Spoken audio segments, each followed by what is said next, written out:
The more you supported the show, I'd be less sick of podcasts. The blah blah blah.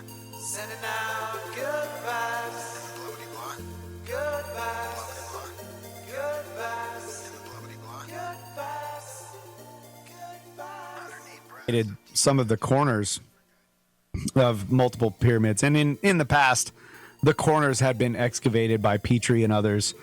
So they'll dig down through the rubble and through the sand and find the actual bedrock and that actual corner block that is socketed into the bedrock. So if there's no more construction any further down than that, it would be tunneling. Yeah.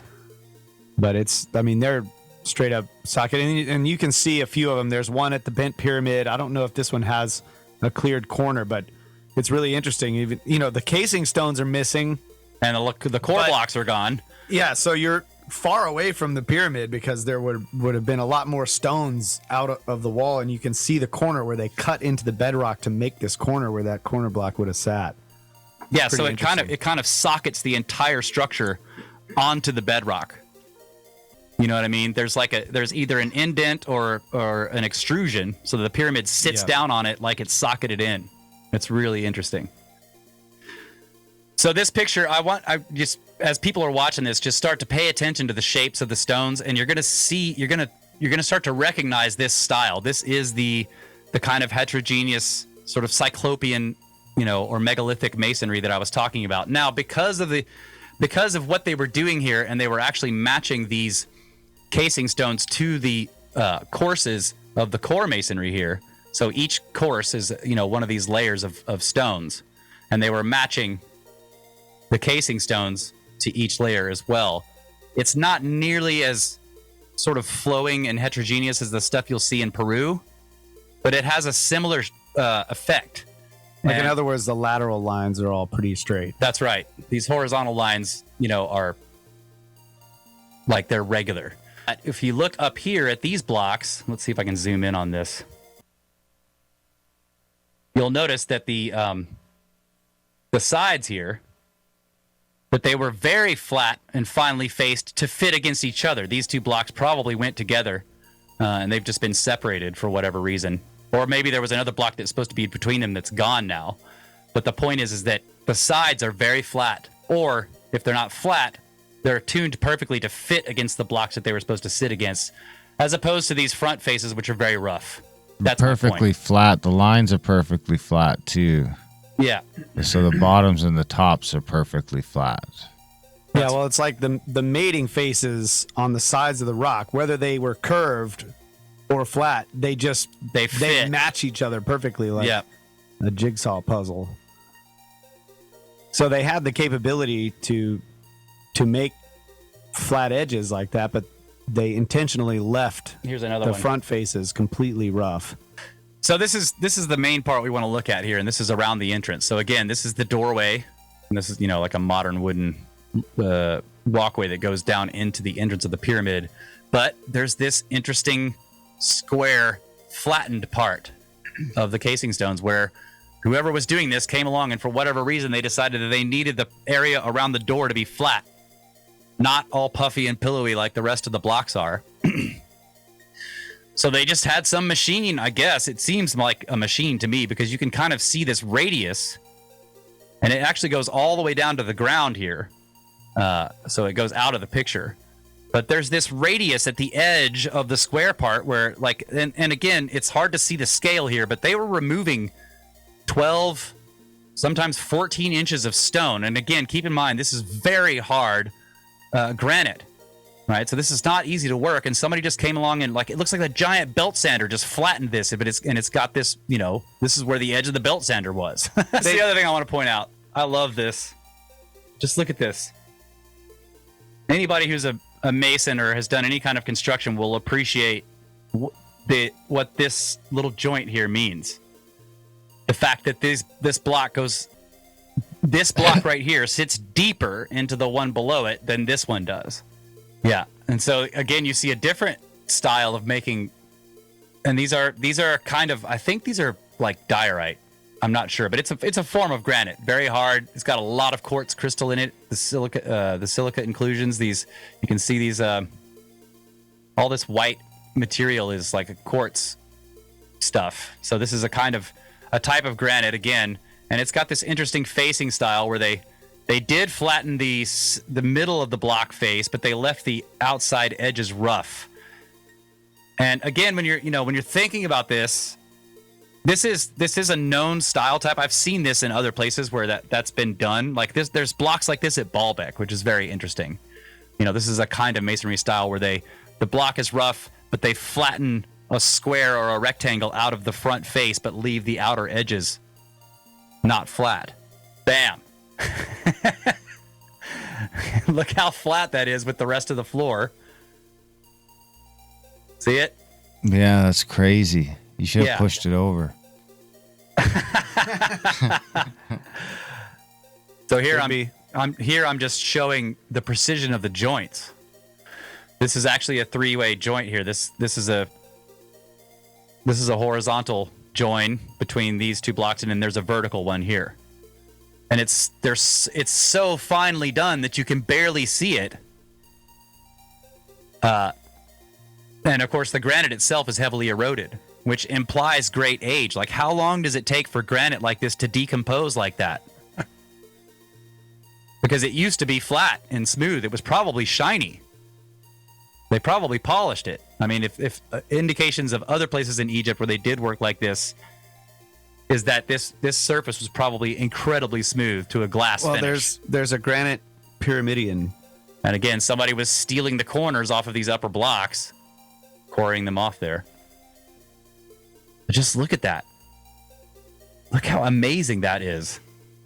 It's hard to convey this with pictures. When we go in November, you guys are going to see when you're walking around in this thing. When you first walk into this temple and you see that first giant single granite block column in front of you, it's so absolutely enormous. It's hard to understand why somebody would try to do it this way. Notice how the blocks here they kind of got a regular horizontal line, but they're irregular otherwise. And then they're also kind of pillowy. And then you see lots of vertical scooping marks. The time of day here, we were able to see this with the shadows. See the way it's like scooped or scraped or something. These blocks have a lot of vertical tool marks on them. And then some very faint nubs possibly here. Some indents here and here. Maybe this is two nubs, or maybe this is a scoop out of this block. I don't know. But again, you can kind of just see hints of tool marks. It just looks like it all was over soft these. and somebody went at it with a butter knife and just was like, let's shape it real quick. Yeah, It just has that look about it. That soft it does. look. But Or it's the granite. butter knife they use to get it out of the quarry. Yeah, exactly. Yeah. But here somebody was actually being really careful with the butter knife and actually making it flat. So this is that same wall, but from this picture I'm turning to the right. So this is underneath the three remaining ceiling blocks here, roof blocks up here, and somebody was coming along and flattening this wall to a fine finish here, a flat face. And you can just see where the tool was stopping. It looks to have had at least, some kind of width here. And they were just, you'd scrape down and stop, scrape down and stop, scrape down and stop, scrape down and stop. And you're kind of going along. This goes all the way to the corner. Look at that. And they were removing several inches of stone here at the least. Maybe 3 or 4 inches at least. But then there's stuff like this, where it doesn't look like those chisel marks. This is something else. These strange square-ish Anti-pillows. Yeah, anti-pillows. And it looks really like the way they smooth off the pillows. Yes, it has Yes, the this same scoopy sort of. You're recognizing this. It's like there's a tool Yes, that is common to all these sites that they're using. It has the same effect. right. See how they scoop, and the scoops are very wide, like maybe 18 inches. So I think that there was probably a giant piece of stone on top of those, where those scoops, because those are probably the underside of some, Yeah. where they were Maybe cutting over here. underneath a giant block. Yeah. Here's more scoop mark. And this is the other thing you'll notice on these large areas. Like this is the same This is part of this same area. But you can see how the scoop actually goes up. Let me do a closer one here. It goes up and just goes all the way up the wall in a continuous line. All of these do this. It's hard to see in this picture. It's rather faint, but No. You can see it. Yep. Yeah. Yeah, I can see it all the way. All like the so way what? along. So what kind of tool can do that? Where it just goes it's- all the way down this wall of granite and then around a corner. But a lot of them are very, very deep. Here's another one. Okay, so now we're gonna look at this thing, the unfinished obelisk. And here it is. Again, this is one of those deals where I have to say it's impossible to show you the unbelievably enormous size of this thing using photographs. But it can kind of give you an idea if you just look at Yusuf back here, who's a big guy. He's at the other end of the obelisk. You know, so that can kind of give you an idea of the scale of this thing. It's ridiculously enormous. And again, you'll see all along the face of it here. Now, whoever was cutting this out has already done a really nice job of getting some sharp edges. The edges are beveled, like they knew what they were doing. They didn't make these perfectly sharp. There's bevels on there. But you can see these same sort of grid mark of scoops all around it and all out here where they were sort of excavating the rock around it. Yeah, and you can't see them very well in this photo, but they completely cover the entire surface. Yeah. And then Johnson cracked the corner. And it's like, give it up. God dang That's it. it. Jack. It's over. It's done. Go home. You're out of here. So you can see how the scoops go it, and they go down this wall and they go across the bottom of the trench here and actually underneath. This would be the block or the thing that they were trying to get, the work. It goes underneath it and then around the underside of the block and then back up the side of the block face. So again, you can see how these lines are continuing. What kind of stone is that there? It's all granite. This is all in this granite quarry at a swamp. Oh, yeah, right. It's still that quarry, yeah. Yeah, this is the same granite we've been looking at on Giza. Yeah, And again, just another huge, massive block left there, right? right. Again, just unfinished. Yeah. So look at this.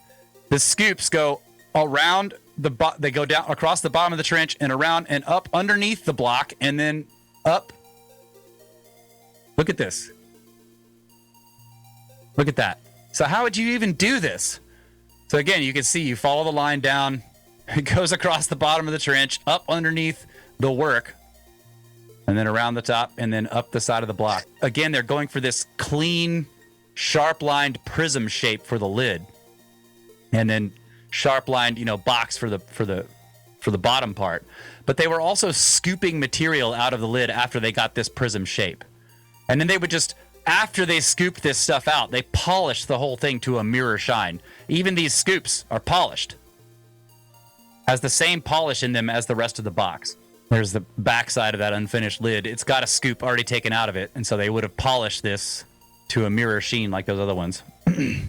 Here's just one of the tunnels. So again, people have said, well, like when you're talking about how difficult it would be to move these boxes into these narrow tunnels, you're like, well, you put the box in before you cover it over. Well, no, they cut this directly out of the bedrock. So there is no covering it over after you put the boxes in. These tunnels were cut directly out of the bedrock of this area, and then you'd have to bring the boxes into the entrance and then drag them down these tunnels somehow. Like this. There's not a whole lot of room. As you can see. For 1,000 guys with ropes. So, the standard model story of like, well, you can move these giant blocks as long as you've got 1,000 dudes with ropes. Well, you can't get 1,000 dudes with ropes into this tunnel around this box. And then they have to go around corners, and then they have to bring them out over the alcoves, which are set down in the floor, and then set the box down in the floor. Right. You can't even get the lid on the box in these tunnels. Yeah, that's why the lid's not on there. Like the lid won't fit up there. I got to bring them in separate. Just some other places around the world, unfinished work that look similar. This is in Peru. This is Ollantaytambo. This is the temple. They call it the Temple of the Sun. Again, you notice the vertical scraping or scooping. The windows or doors or portals or whatever they are have this interesting taper. Beautiful taper. They've got this taper that's very. It's interesting. The other option is There's nubs all around this portal, and the blocks are much larger around it. Yeah. The other option is that these nubs are used as a tool, but they're also aesthetic. in some places because that just looks cool. Here's another. Ben sent me these images.